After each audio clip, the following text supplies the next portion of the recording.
I am just a humble Smallville fan, like thousands and millions of you out there. I have direct messages, inbox messages on Facebook from Smallville fans telling me how much they still adore Smallville, how desperate they are for this show to come back, and I feel the same way. And basically, because I made it so known how much I adored the show, you know, a lot of Smallville fans follow me on Twitter, and a lot of Smallville fans are friends with me and follow me on Facebook as well. So they know my love for the show. And basically, because I think Smallville fans are the best fans in the world, I sat there and thought, what could I do for the Smallville community? And I thought, find a way to bring it back to TV, to create an interest of it, because I've missed it from the moment it went away in 2011. I've missed it. No matter what my feelings about the final 3 seasons, it was a show I adored and took to my heart. But I didn't just take the show to my heart, I took my fellow Smallville fans to my heart. I have an idea for a Smallville reboot. It's called Smallville-Metropolis. I've created a Facebook page, which is of course called Smallville-Metropolis. I've got about 37 likes on the page. Doesn't sound like a great deal, but actually it is a great deal for someone unknown like me, because I'm not paying to promote the page or anything, so it's pretty awesome. And the likes are going up and up, so keep them up, Smallville fans. Smallville-Metropolis, like the page, full of spoilers of the day, describing the concept for Smallville-Metropolis. So give it a read, everyone. The idea for Smallville-Metropolis is this. Part of the concept would be every episode having flash forwards to Clark's future as Superman in Metropolis. These flash forwards in tone would be very similar to the flashbacks in Lost. They would be very emotional, kind of focusing on a different character each week, but always, obviously, we would see either Superman or Clark in those flash forwards. So for me, a very exciting aspect. But that isn't the only thing that I will be doing with this reboot. Smallville-Metropolis will obviously mainly be focused, rightly so, in Smallville. It is going to be a kind of half a pre-Superman story, and with the flash forwards to Clark's future, obviously we're going to see what he's going to become. Some people are going to say, what's the point of doing a pre-Superman story? Well, it's a bundle of everything, isn't it? That's what I'm looking at. So the opening sequence of Smallville-Metropolis would be this mysterious UFO, shaped as a skull, crash landing in Smallville. Now, from the moment it crash lands, these mysterious metal-looking walls rise from nowhere, blocking all the exits and entrances of Smallville. Everyone's trapped in Smallville, including the aliens in this skull ship. And of course, the aliens in this skull ship are from the planet Krypton. Hundreds of them, thousands of them. And they all kind of scarper out the skull ship, and they kind of hide in the mountain area of Smallville. But one Kryptonian is still in the ship. Of course, the baby Kal-El.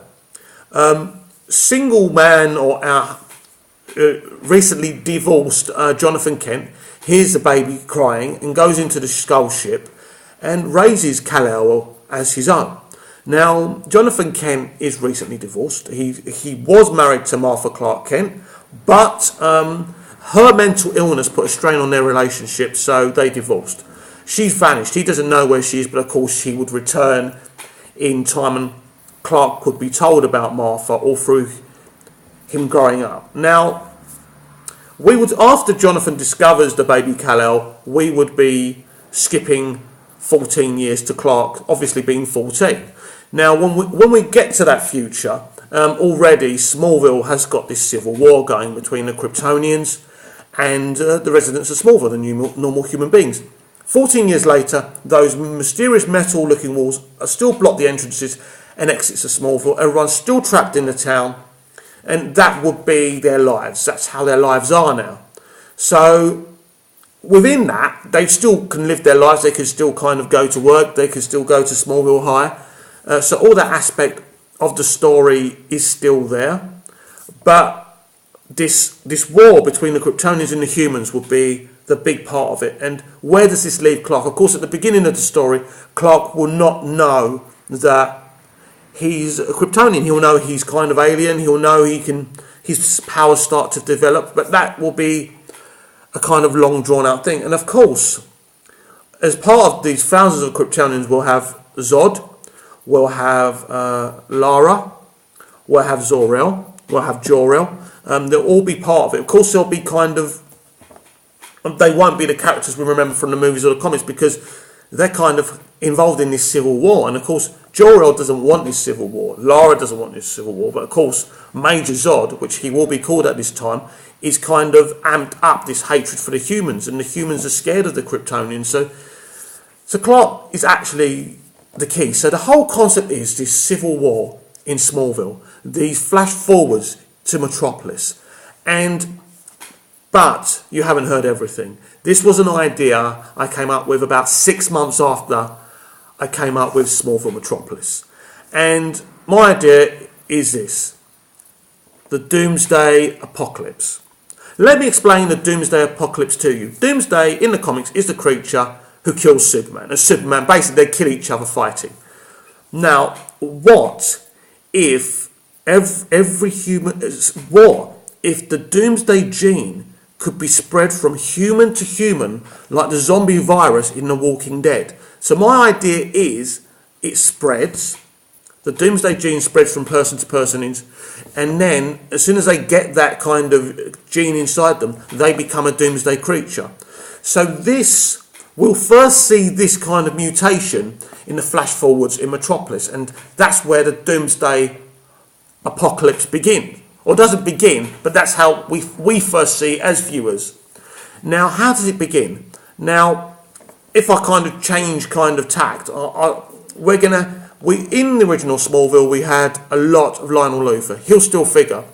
But the main focus of Smallville-Metropolis will be Lillian Luthor. We're going to get to know Lillian Luthor, and she has a connection to the Wayne family.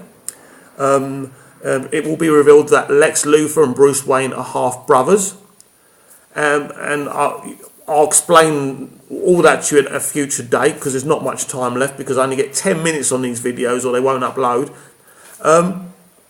So there's lots of different... These are the different aspects that I'd want to do. Flash forwards to Metropolis. The crash landing of the Skull Ship. The civil war between the Kryptonians and the human beings. And... one more thing that I forgot to tell you. Chloe will be part of Smallville-Metropolis. But everyone, some of us used to go, oh, Chloe's so much Lois. She's more Lois than Lois.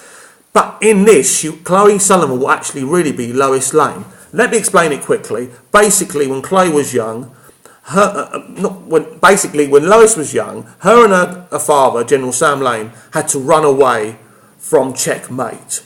They changed their names. They changed their names and hid in Smallville. They changed their names to Gabe Sullivan and Chloe Sullivan.